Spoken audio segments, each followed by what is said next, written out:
I never knew what barbers could make. I never knew, the finance side behind it. I just kind of saw it as a career that wasn't very respectable. And I started comparing it to some of the entry-level jobs with the degree that I was gonna have. And I realized, oh dang, I can make just as much, if not way more, as a barber starting out as I could have with the entry-level college degree in my field that I was going into. How's it going, guys? Welcome to another episode of Secrets to Silent Success. Today we have the one and only Jacob Luendu. How you doing this afternoon, brother? Doing great, bro. Yeah, thank you for having me on. Absolutely. So we'll jump right into it. Okay, all right. cool. So you said you've been cutting since 14, 15.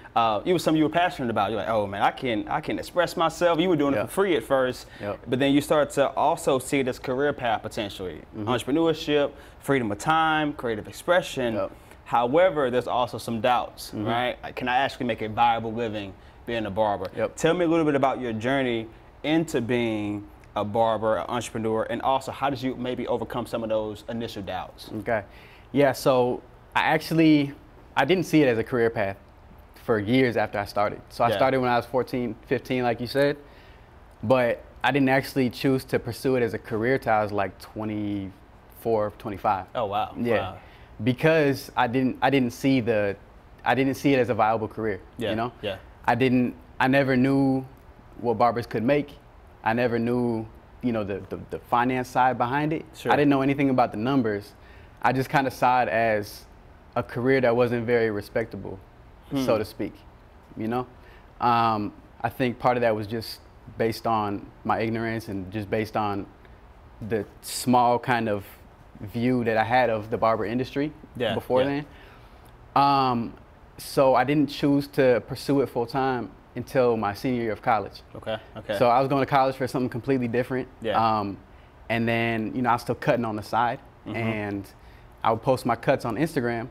And one day I went to school in Minnesota. One day this barber in Minnesota just hit me up on Instagram. He's like, "Hey man, your cuts are pretty good, bro. You got your license?" So I told him, nah. I was like, nah, I'm not trying to be a barber for real. That's what I told him. And, he started encouraging me and just started really kind of explaining all of the possibilities that a career in barbering could have. And it kind of started to open my eyes to it. He kind of shared with me his experience as well. He also went to college, graduated, went into the corporate world. And what he said was that he felt like the corporate world was, he said he felt like the corporate world was dampening his entrepreneurial spirit. And something about those words, bro, just like hit me to the core. So it was like overnight, I went from thinking barbering was a kind of whack career, couldn't make no money doing it, to thinking, oh, this is what I'm doing. I am doing this. This is what I'm dedicating my life to. And it was like a flip switched overnight because of those encouraging words that he gave me, So yeah, after that, I just kind of went full steam into it, started researching barber school, started doing the numbers. Okay, if I do this many cuts at this price, okay, how much can I actually make? And I started comparing it to some of the entry-level jobs with the degree that I was gonna have. And I realized, oh dang, I can make just as much, if not way more, as a barber starting out as I could have with the entry-level college degree in my field that I was going into. And so after that, it's just kind of a no-brainer, and I just went through it went towards it full steam. Let me ask you this: you talked about that triggering moment was hearing that corporate could potentially dampen your entrepreneurial spirit. Did you think that you always had that entrepreneurial spirit? Where did that come from? Is that parents, that childhood? Where did that entrepreneurial spirit come from? I would say I've always been kind of artistic and creative. So I was always dabbling in music, photography, art. I was always real creative, And I couldn't see myself really working behind a desk for the rest of my life. I knew that wasn't gonna be my path, but I kind of just chose my degree in college because I didn't know what I wanted to do. And so I kind of just chose something that was broad enough to where I could find a job after college. So when he said those words to me, it really, I think it ignited something that was deep inside there. I just didn't have the words for it yet, you know? Gotcha. So I didn't know that it was actually a possibility for me, you know? I didn't know how to turn my creativeness into money. You know what I mean? Yeah. No, that makes sense. I know whether it's being a barber or any type of service-based industry, it's all about getting clients through the door, having those clients. And you got videos where you talk about that, but it was a recent video that I saw that you talked about maybe like the 6 steps to keeping clients. Yeah. One thing that I've learned as a service provider is that repeat clients, that loyalty, that's how you grow your business. Yeah. That's how you scale. What are some of your tips for keeping clients, for keeping that loyalty outside of just getting clients, new clients in the door? Yeah. Really, I think too many barbers kind of overcomplicate it. Keeping clients as a barber shouldn't be hard. It's really just being professional. So being on time, that's something that a lot of barbers struggle with, just being on time. And I always tell them, you got to treat barbering like a regular job, like a real job. Yeah. You know, if you show up late too many times at your 9-to-5 job, they're going to fire you. Yep. So you got to treat it the same as a barber. Even if there's no boss hanging over you ready to fire you, you still got to treat it the same. So being on time, being clean, being respectful, washing your hands. You don't want your hands smelling like Newports or Black & Milds, you know? Yeah. Or like, you know, the burger that you just ate. So just being punctual, being professional, obviously skill, so giving a great haircut. Sure.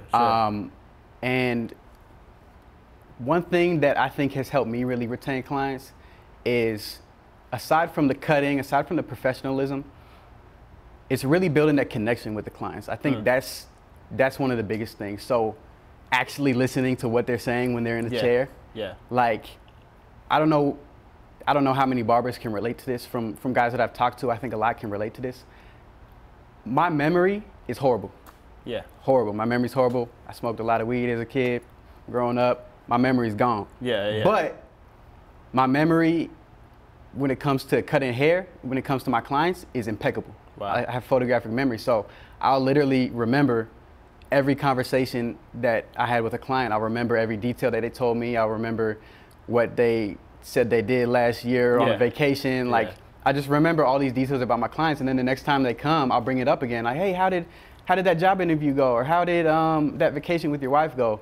Yeah. Because I actually, when I'm talking to them, I'm not just asking small talk questions. I'm genuinely asking questions and listening to what they're saying. Yeah. So building that rapport with your clients, and then also showing your clients that you care and you look out for them. Sure. A lot of times, if you have a really good client that looks out for you, it's important to look out for them too. So if you have a client that you know really looks out for you, tips well, is always, you know, values your business and your time, if they hit you up and they're in a pinch and they need to get in or squeeze in or something happens, or, you know, I've had clients who say, hey bro, you know, I just got out of jail, bro, lost my job, like it's real tight right now, but I need a cut for this interview. You think I can pay you back next time and you cut me? Oh yeah, for sure. And I'll give them a cut and I won't even ask for it next time. Like, hey, it's on me, bro. And so stuff like that really builds up your relationship with your clients, because as a barber, I think that relationship is really the most important part. Yeah, absolutely. So in terms of most important part as the actual barber, you talk about relationships. You taking it a step further, right? You've had your shop, you just moved into a new one here in May. Talk about the importance of ownership within the barbering industry, or the cosmetology industry in general, whether you're a beautician, last esthetician, whatever, right? It's important to have that ownership. So talk about your steps to ownership and why it's important. I would say it's not necessarily the goal for everybody. It's not necessarily important for everybody, but I always like to look at my career in very practical terms. So, you know, I like to think, okay, the goal, obviously it's a business, the goal is to make money, right? To provide for my family. You know, I got 3 kids, I got a wife, like I got to pay the bills. Making money is the goal. You can, you know, there's all these purists out here, oh, it's not about the money, but it is about the money to a certain extent. So I like to look at my career very practically. Okay, what's going to make me money? The thing with barbering is, in general, for most people, there's only a few ways to increase your income. One, you can start charging more, build your clientele, get more clients, cut more people. But then the other way is to own a shop. So if you don't want to need to stand behind a chair to make money, owning a shop is one of the other options as a barber. Yep. I'm getting money now as an owner from the people I'm cutting, but I'm also getting money from the barbers that are working in my shop. Sure. So even if I'm here, even if I'm not here, I'm still making money. Absolutely. So ownership is important because it offers another avenue for income. Yep. It's not for everybody. Some people don't want to have to deal with managing people and all these clients and whatnot, so they prefer like the sweet situation. And then other barbers just prefer working in somebody else's shop because there's so much less responsibility. Sure, owning a shop is a headache. You know what I mean? Yeah. So it's definitely not for everybody. Yeah. But for me, it really was one of the most practical next steps in terms of increasing my income. Yeah. It's interesting you've mentioned practicality a lot, right? Especially in terms of, hey, I have to make money. Hey, we live in a capitalistic society. I got a business, I got a family, I got to make money. One of the videos I seen that you did was how to make 6 figures, how to make $100,000 as a barber. And you broke it down. You have the iPhone app calculator. You like, hey, so if you making $100,000, you trying to do $30 a cut, you need to cut 10 to 11 heads a day. You really broke it down. Tell me the importance of breaking things down like that practically, because when you're an entrepreneur, you think, oh, okay, well, if I get a couple clients, I do a little of this, I'm my own boss, I can just make the money. But it's like, no, you have to be formulaic, strategic, and practical about it. Tell me about the importance of really breaking down those numbers as an entrepreneur. So something that I've realized being a barber, working with a lot of barbers, is that a lot of barbers have zero financial literacy.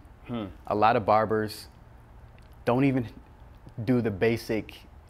don't even crunch the basic numbers or budget.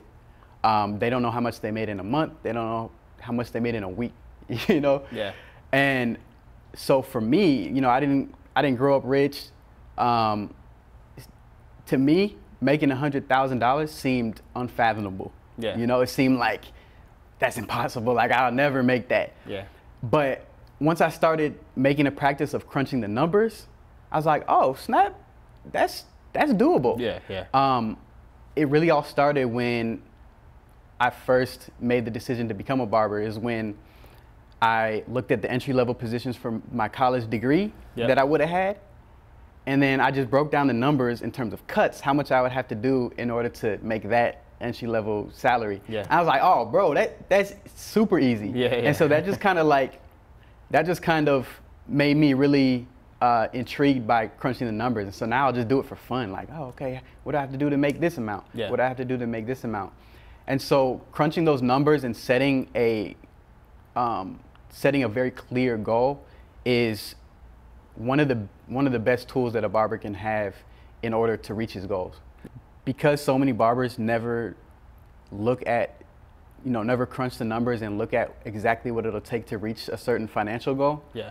They don't think that certain financial goals are possible, and they may never reach it because, you know, if you don't know how much you're making in a week or in a month, you might slack off this day, slack off that day, you know, cut out early this day, cut out, you know, come in late that day.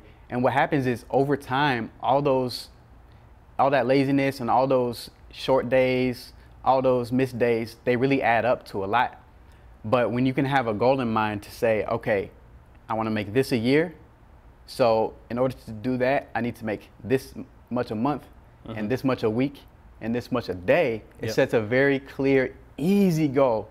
And then you just put in the business practices to reach that goal, which those are not hard either. If you just really sit down and think about it, those are not hard either. It's not hard to reach a good income as a barber. Yeah. Let me ask you this. You talked about the lack of financial literacy around your barber peers. Right? But it sounds like you have, for lack of a better word, you have drunk the water, right? One of my favorite quotes that I like to always ask my podcast interviewees is, hey, you can take a mule to water, but you can't make them drink, right? Have you had encounters where you're trying to get other barbers say, hey, look at this. This is how you're going to be able to make this amount of money. This is how you can manage your finances better as a barber. Have you had those conversations? How are you able to convince people to come to this side of enlightenment, if you will? And have you got any stories or any thoughts around that? Yeah, I've definitely walked a lot of barbers through that same practice.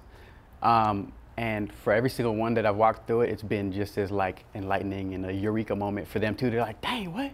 Yeah. Like I've had barbers, you know, come in, they first, you know, my shop was the first shop they worked at, and, you know, they're just cutting. They just like cutting, and so they're just cutting, so they didn't even think about the financial goal side. But when I broke down the numbers to them, they were just in shock with the amount that they could make. And they realized, oh man, like, if I reach this goal, I'll be making more than most of my peers, you know. I would say one of the hardest things as an owner is to see barbers that you know have crazy potential in terms of their skill, but they don't have the work ethic or the desire to do what it takes to reach that goal. Yeah. So it's one thing to take them through the process of whipping out the calculator and setting their goal, and then seeing them be so excited about how reachable the goal is. For only a couple months later, you see them kind of die off and stop coming in early, start leaving, or stop coming in early, start leaving early, missing days.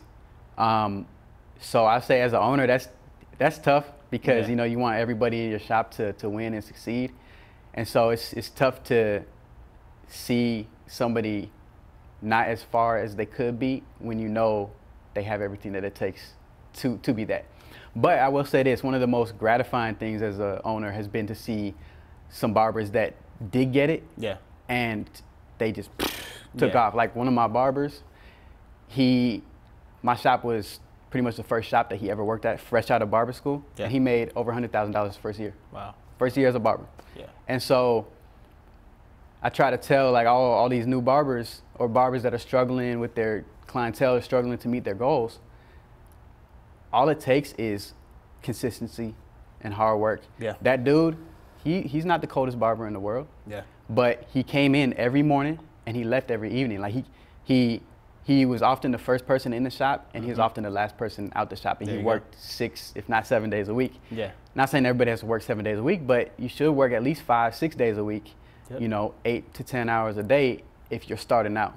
Yeah. So I would say that's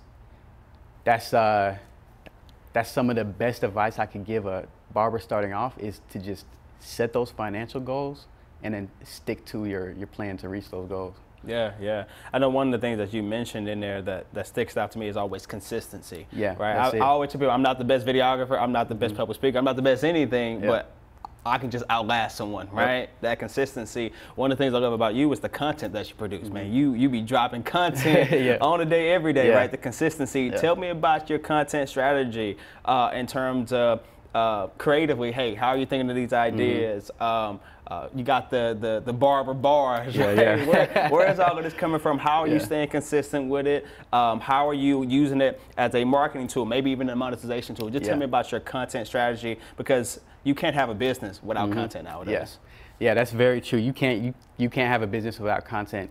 What I tell barbers is that you look at any Fortune 500 company, you look at any of these big companies out here, you got, you know, Lowe's right there, you got, you know, Kroger, you got all these restaurants. All of these companies have a specific department and a budget allocated to marketing. Yeah. So that's just a principle that every business has to have. They have to have some sort of allocation towards marketing. You as a barber, you are your own business. Most barbers don't have a marketing budget, unfortunately, you know. So what that means is you have to be your marketing department. So a lot of barbers, they'll say, oh, no, social media is not my thing, and content's not my thing. It doesn't matter if it's your thing or not. You as a responsible business, you need to have a marketing department. You need to have a marketing budget. So even if you're not too comfortable with social media, even if you don't like social media, you need to get comfortable with doing it, with posting every day, because in today's day and age, social media is like the best promotion, the best marketing, especially for barbers. you know, as I was saying earlier, I've always been kind of creative, kind of artistic. So I've been like doing raps and like videos and stuff like that since I was probably like 10 years old. So even before my social media was kind of popping off, I was still posting all the time, posting every day.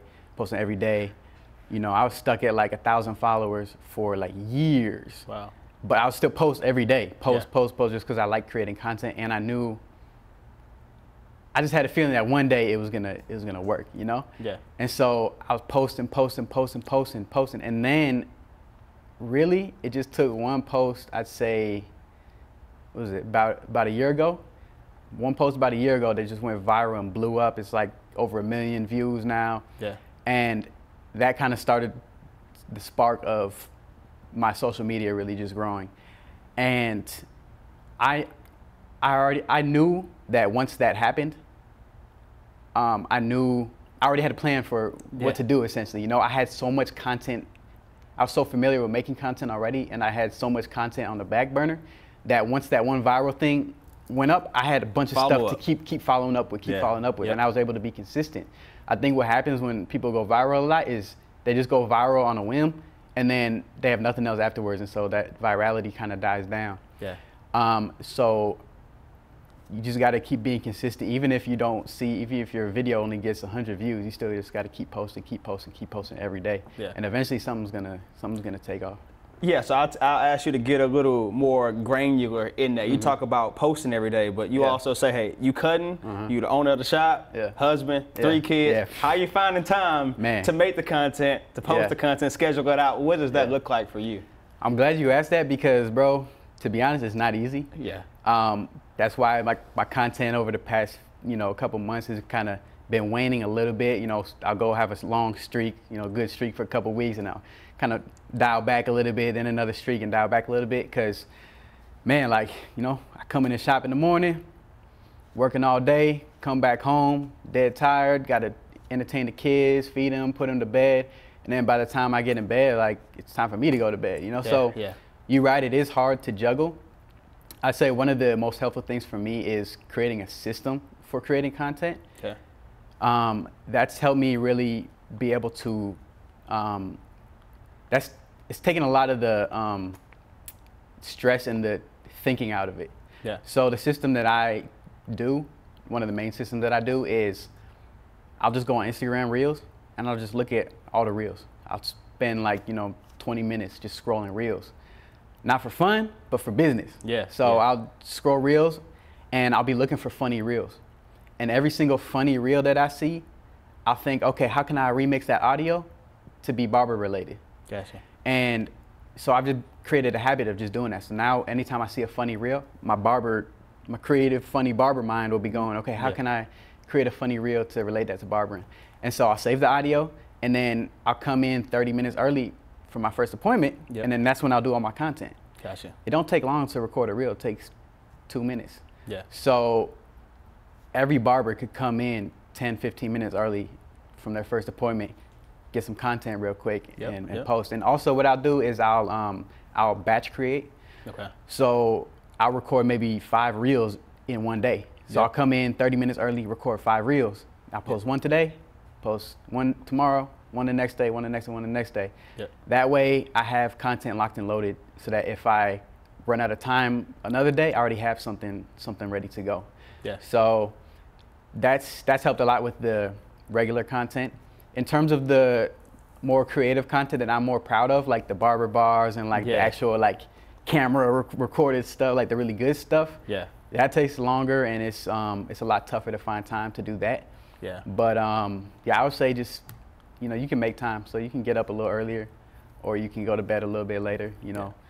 I think anybody can find time. Yeah, I think it's about prioritizing the content. Exactly. Yeah, absolutely. Exactly. So one of the last things I got for you, you had a recent video, one of the ones that you shot with the camera, right? Yeah. Where you talk about, you know, never stop growing, never stop refining your skills, your craft. Tell me, what does a quote like that mean to you?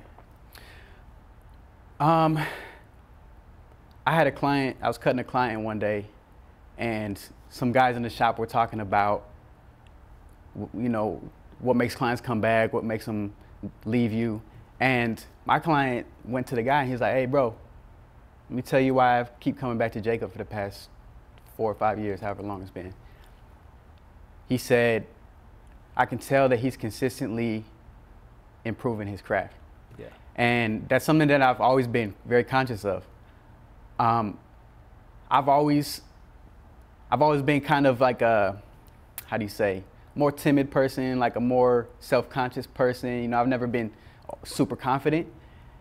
And so with that, I think I've always been kind of a perfectionist. So I never feel like I'm good enough. Sure, sure. Which you could see that as a bad thing, or you could kind of see it as a strength, because what that's caused is it's caused me to never think that I've made it yet in terms of my skill as a barber. Yeah. So I'm always looking for, dang, what can I do better to make this cut better? What can I do better on that cut to make it better? And once you lose that hunger and once you lose that humility, you really fall prone to not being as good as you think you are. Yeah. You know? Like, I've seen a lot of barbers who think they're the ish, and they honestly they're not that good. They suck, you know. But you can't tell them otherwise, you know. Yeah. So I think it's important as a business to always be ready to adapt to the future. You know, you see a lot of older barbers that are so against the social media, or so against using enhancements, or so against whatever it may be that new barbers are doing nowadays. Yeah.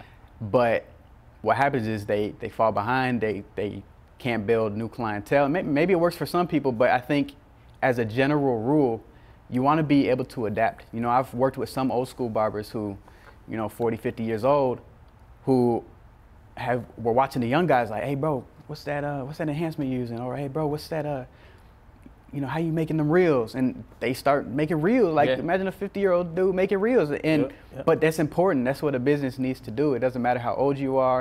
It doesn't matter how good you are. There's always some way that you could improve. Yeah. So I think just keeping that in mind and remembering that no matter how good you get is the key to always getting better. Yeah, man. We're not gonna go on this tangent, but I think about that with AI. I'm out here downloading all this AI. I'm like, I ain't gotta edit no more. Like, I'm gonna use this as a tool. Like, it ain't gonna take my job. I'm gonna use it, man. I was like, dang, how can we use AI as a barber? I was thinking the same thing. Like, man, man. Like I said, I don't want to go too much on a tangent, but there's so many apps that you can pop them reels into, and they cut your content up and everything. Even like when we get our social media clips, we use AI and stuff, man. Like, hey, I'm gonna use all the tools. Tell me all the knowledge. But the last thing I have for you, this is called the Secrets of Silent Success podcast. I would ask you, Jacob, what's your secret to success? Man, I would just say my secret to success is just consistency and hard work. Yeah. That's it. Skill. There's a lot of skilled people that are not successful. And there's a lot of just decently skilled people that are very successful. Why? Because of hard work and consistency. If there's one thing that I could learn, it's just hard work and consistency. Showing up every day, showing up early, leaving late. You know, obviously you got to have a balance sometimes, but consistently putting in the work and effort. I moved here 5 years ago from Minnesota, and I knew nobody. I had 0 clients. I wasn't even in barber school yet when I started cutting at a shop. Yeah. And I had 0 clients. And the shop I was at, it didn't have high walk-in traffic or anything. But guess what? I still showed up every morning, and I left late every evening. Sometimes I would leave at 11 or 12 at night. Wow. Some days, I remember at the beginning, some days I would literally have 1 haircut. The whole day, I'd be there from 9 a.m. till like 11 p.m., 1 haircut. Wow. Some days I have 0 haircuts, but I still show up every morning and leave at night. And then slowly but surely it started to build and snowball and snowball. And, you know, 5 years later, I'm here with my own shop. Wow. Got a bunch of dope barbers working here. You know, I'm starting to make a name for myself in the industry. And, you know, I'm fully booked every day. I'm providing for my family. Just bought my 2nd home. Wow. About to have my 3rd kid, and everything's going well by the grace of God because of that hard work and that consistency. So no matter what you're doing, no matter what situation you're in as a barber, if you work hard and are consistent and are always trying to improve your craft, you're gonna be okay. You're gonna do all right. Yeah. Cool. We'll leave it right there, brother. Cool. I appreciate you, man. We'll do it again sometime, brother. Absolutely.